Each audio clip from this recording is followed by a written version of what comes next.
حوض کوثر کیا ہے اور کہاں پر ہے؟ سب سے پہلے حوض کوثر کن لوگوں کو پلایا جائے گا؟ حوض کوثر کا پانی پی کر ایک مومن کا جسم جنت میں کیسے داخلے کے لیے تیار ہوگا؟ پل صراط اور حوض کوثر کا کیا تعلق ہے؟ بسم اللہ الرحمن الرحیم۔ اللہ پاک نے ہمارے پیارے نبی صلی اللہ علیہ وآلہ وسلم کو ایک حوض عطا فرمایا ہے جس کا پانی دودھ سے زیادہ سفید، شہد سے زیادہ شیریں، جانی میٹھا، مشک سے زیادہ خوشبودار ہے۔ جو ایک مرتبہ پیے گا پھر کبھی پیاسا نہ ہوگا۔ حضور اکرم صلی اللہ علیہ وآلہ وسلم اس سے اپنی امت کو سیراب فرمائیں گے۔ رسول اللہ صلی اللہ علیہ وآلہ وسلم نے ارشاد فرمایا، ہر نبی کے لیے ایک حوض ہے اور انبیاء آپس میں فخر کریں گے کہ کس کے حوض پر زیادہ لوگ آتے ہیں، اور مجھے امید ہے کہ میرے حوض پر سب سے زیادہ لوگ ہوں گے۔ حوض کوثر کہاں ہوگا؟ حوض کوثر کے مقام میں کئی اقوال ہیں۔ حضرت امام ابراہیم بن محمد باجوری رحمۃ اللہ علیہ فرماتے ہیں، جمہور کا قول یہ ہے کہ حوض کوثر پل صراط سے پہلے ہوگا۔ بعض نے اس کی تصحیح فرمائی ہے، کیونکہ لوگ اپنی قبروں سے پیاسے نکلیں گے تو انہیں پانی پلانے کے لیے حوض پر لایا جائے گا۔ بعض علماء کے نزدیک حوض کوثر پل صراط کے بعد ہوگا۔ حضرت امام محمد قرطبی رحمۃ اللہ علیہ فرماتے ہیں، صحیح یہ ہے کہ نبی کریم صلی اللہ علیہ وآلہ وسلم کے دو حوض ہوں گے، ایک پل صراط سے پہلے اور پل صراط کے بعد۔ ان دونوں کا نام کوثر ہے۔ معراج کی رات جب حضرت محمد صلی اللہ علیہ وآلہ وسلم سدرۃ المنتہا سے آگے جا کر جنت میں داخل ہوئے تو وہاں سے سیر کرتے آپ صلی اللہ علیہ وآلہ وسلم کی نظر ایک نہر پر پڑی جس کا پانی انتہائی صاف شفاف تھا۔ اس نہر کے دونوں طرف یاقوت لگے ہوئے تھے۔ آپ صلی اللہ علیہ وآلہ وسلم نے اپنے ساتھ موجود فرشتے سے اس نہر کے بارے میں جانا تو اس فرشتے نے آپ صلی اللہ علیہ وآلہ وسلم کو بتایا کہ یا رسول اللہ، یہ نہر کوثر ہے جو اللہ تعالیٰ نے آپ کو عطا فرمائی ہے۔ جنت جو ایک لامحدود جگہ ہے، جہاں کا ایریا ایک جنتی کے لیے کبھی ختم نہیں ہوگا اور جہاں اس کو ہر قسم کی نعمت میسر ہوگی، تو پھر جنت میں اس ایک نہر کا ذکر کیوں کیا گیا ہے اور اس نہر کو کوثر کیوں کہا جاتا ہے؟ کوثر کا مطلب کیا ہے اور اس نہر کا اور پل صراط کا کیا تعلق ہے؟ یہ وہ سوالات ہیں جو آپ کے ذہن میں بھی آئے ہوں گے۔ قرآن کی 128ویں سورت کا نام سورۃ الکوثر ہے۔ یہ قرآن مجید کی سب سے چھوٹی سورت ہے، لیکن اس ایک سورت میں جو راز چھپے ہیں تو شاید پوری کائنات بھی ان رازوں کا وزن برداشت نہ کر پائے۔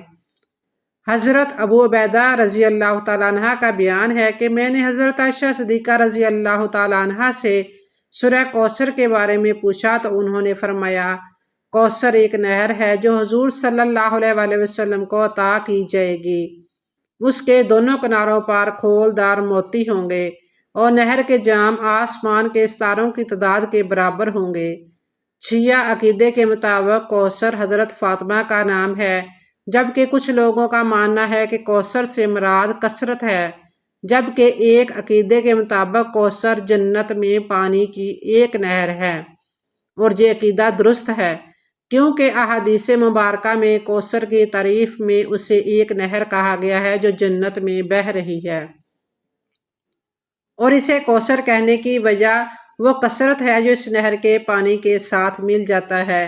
اب اس بات کا مطلب ہمیں آپ صلی اللہ علیہ وآلہ وسلم کی ایک حدیث سے واضح ہو جاتا ہے، جس میں آپ صلی اللہ علیہ وآلہ وسلم نے فرمایا کہ روز قیامت میں تمہاری کثرت کی وجہ سے دوسری امتوں پر فخر کروں گا۔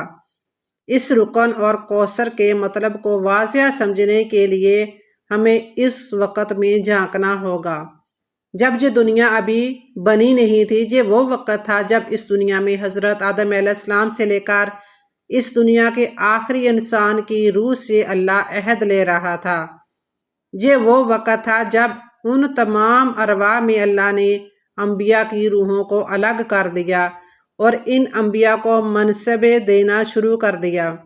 وہ منصب اللہ کے احکامات کو لوگوں تک پہنچانے کا منصب تھا، لیکن تب اللہ نے ان کو یہ چوائس بھی دی کہ کون سا نبی کتنے لوگوں کی ذمہ داری اٹھا سکتا ہے کہ وہ اتنے لوگوں کو اکٹھا کر سکے۔ اب اس بات میں غور کریں کہ حضرت عبداللہ بن عباس رضی اللہ تعالیٰ عنہ فرماتے ہیں کہ ایک مرتبہ حضور اکرم صلی اللہ علیہ وآلہ وسلم نے ارشاد فرمایا کہ میرے سامنے موسم حج کے موقع پر ساری امتیں پیش کی گئیں، یعنی بذریعہ کا شرف آپ کو تمام پچھلی امتیں دکھائیں گئی، مثلاً حضرت موسیٰ علیہ السلام کی امت، حضرت عیسیٰ علیہ السلام کی امت اور دوسرے انبیاء علیہ السلام کی امتیں حضور صلی اللہ علیہ وآلہ وسلم کے سامنے پیش کی گئیں، اور ان کے ساتھ امت محمدیہ بھی آپ کے سامنے پیش کی گئی۔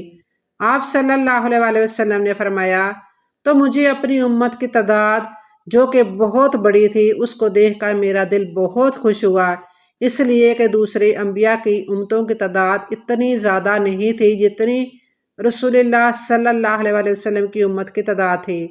دوسرے انبیاء سے زیادہ امتیوں کی وجہ ہی یہی ہے کہ آپ صلی اللہ علیہ وآلہ وسلم سے پہلے جتنے بھی نبی آئے ان کے بعد ایک اور نبی آ کر پہلے والے نبی کے کام کو آگے بڑھاتا جو اللہ کے احکام کو لوگوں تک پہنچانا تھا، مگر چونکہ حضرت محمد صلی اللہ علیہ وآلہ وسلم آخری نبی تھے اس لیے قیامت تک یہ انسانوں کی ذمہ داری آپ صلی اللہ علیہ وآلہ وسلم کے حصے میں آئی، اور اس لیے آپ صلی اللہ علیہ وسلم نے فرمایا کہ قیامت کے دن تمہارے کثرت کی وجہ دوسری امتوں پر فخر کروں گا۔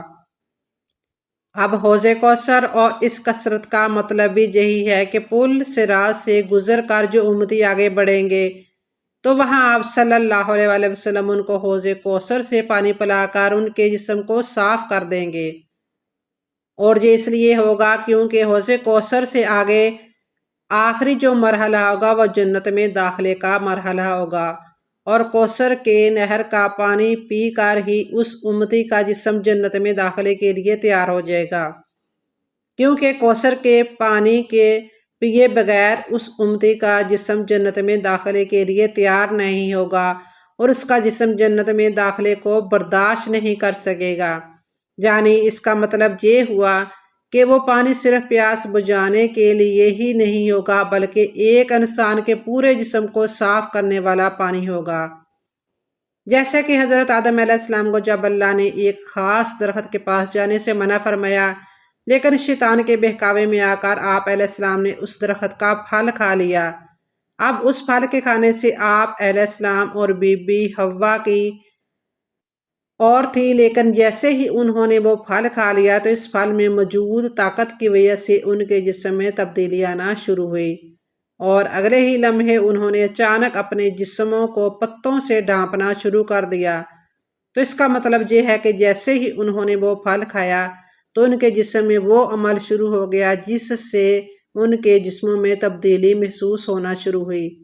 بالکل اسی طرح سے حوض کوثر پر پانی پی کر ایک انسان کے جسم میں موجود تمام کیمسٹری چینج ہو جائے گی، اور یہی وہ چینج ہوگا جو ایک امتی کے جسم کو جنت کے لائف سٹائل کو برداشت کرنے کی طاقت دے گا۔ یعنی آسان الفاظ میں حضرت آدم علیہ السلام کے اس پھل کو کھانے سے جو حاجت آئے گی وہ حاجت حوض کوثر کا پانی پینے سے ختم ہو جائے گی، اور ایک انسان بالکل صاف ستھرا تمام برائیوں سے پاک جنت کے پاک اور صاف ستھرے باغات میں داخل ہوگا۔ یہ کوثر یعنی کثرت ان امتیوں کی ہوگی جو حضرت محمد صلی اللہ علیہ وآلہ وسلم کے حصے میں اربوں کی تعداد میں حوض کوثر کا پانی پئیں گے، اور قرآن مجید میں سورہ کوثر کا نزول اس وقت ہوا جس وقت حضور اکرم صلی اللہ علیہ وآلہ وسلم کے بیٹے حضرت قاسم کا بچپن میں انتقال ہوا تو کفار مکہ خاص کر عاص بن وائل آپ کو ابتر کہہ کر طعنہ دینے لگے۔ ابتر کا مطلب جس کی نسل آگے نہ چلے، یعنی جس کا کوئی لڑکا نہ ہو۔ اس پر اللہ تعالیٰ نے اپنے حبیب کے اطمینان کے لیے یہ سورہ نازل فرمائی کہ آپ صلی اللہ علیہ وسلم کو اللہ تعالیٰ نے ایک ایسی عظیم نعمت سے نوازا ہے جو کسی نبی یا رسول کو بھی نہیں عطا کی گئی، یعنی کہ حوض کوثر۔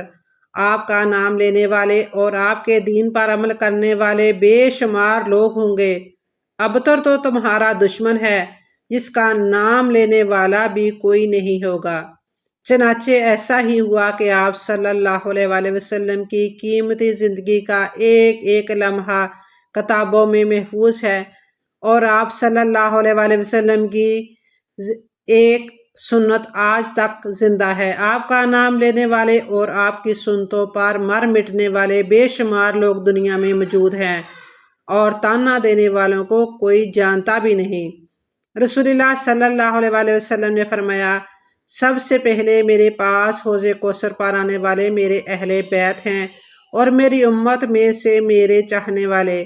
حوض کوثر پر جنہیں چابک مارے جائیں گے، حضرت سیدنا امام حسن رضی اللہ تعالیٰ عنہ فرماتے ہیں، جو ہم سے بغض و حسد کرے گا اسے قیامت کے دن حوض کوثر سے آگ کے چابکوں کے ذریعے دور کیا جائے گا۔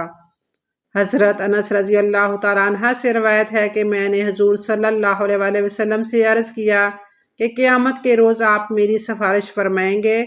آپ صلی اللہ علیہ وآلہ وسلم نے فرمایا کہ میں تمہارا یہ کام کروں گا۔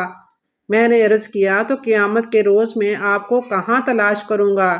آپ صلی اللہ علیہ وآلہ وسلم نے فرمایا، سب سے پہلے تمہیں میری تلاش ہو تو صراط پر مجھے دیکھنا۔ میں نے عرض کیا، اگر میں آپ کو صراط پر نہ پا سکوں تو پھر کہاں تلاش کروں؟ آپ نے فرمایا، تو مجھے میزان کے پاس تلاش کرنا۔ میں نے عرض کیا، اگر میں میزان کے پاس بھی آپ صلی اللہ علیہ وآلہ وسلم کو نہ پا سکوں تو پھر کہاں تلاش کروں؟ آپ صلی اللہ علیہ وآلہ وسلم نے فرمایا، تو پھر مجھے حوض کے پاس دیکھنا، کیونکہ میں اس وقت ان 3 مقامات سے دور کہیں نہ جاؤں گا۔ اللہ کریم ہمیں جام کوثر دلانے والی نیکیاں بجا لانے کی توفیق عطا فرمائے، اور اپنے فضل و کرم سے بروز قیامت جام کوثر عطا فرمائے۔ آمین یا رب العالمین۔